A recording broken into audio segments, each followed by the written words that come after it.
Hey everyone! Today, I'm breaking down how to sell your crypto on Binance in just a few simple steps. So let's dive right in. First things first, you need a Binance account. If you don't have one yet, head over to Binance.com and sign up. Don't forget to complete the KYC verification. This step is crucial for security and compliance. All right, once you're all set, it's time to set up your ad.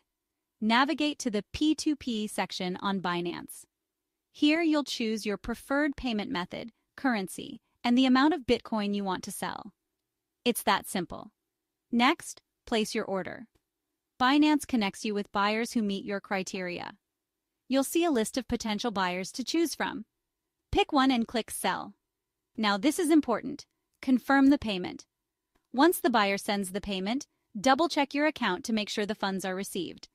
Never release your crypto before receiving the payment. Finally, release your crypto.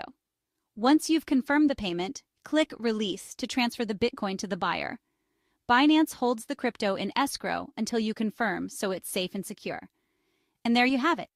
Selling crypto on Binance is straightforward and user-friendly. Just remember, always double-check the payment before releasing your crypto. Thanks for watching. If you found this video helpful, don't forget to like and subscribe for more tips on navigating the crypto world. See you next time.